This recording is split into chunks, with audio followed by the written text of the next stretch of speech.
Hello, I'm in a 2002 Honda CR-V and I'm going to show you today how to open your gas cover so you can refill your tank.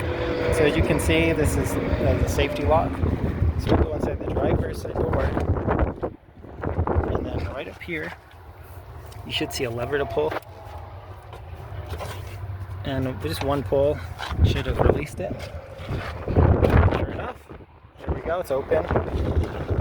And read any directions, but you unscrew, fill with your regular gas, screw back on, and then close. And once this is all the way closed, you'll have to pull that lever again to open it up. And say you're having issues with this part, once you find a way to get it open, maybe double check this doesn't need some like WD-40 or some debris stuck in here, or maybe some parts are bent out of place somehow that need fixed. But otherwise, that's it. Now it's closed and locked again. I hope this was helpful, and hope you have a wonderful day.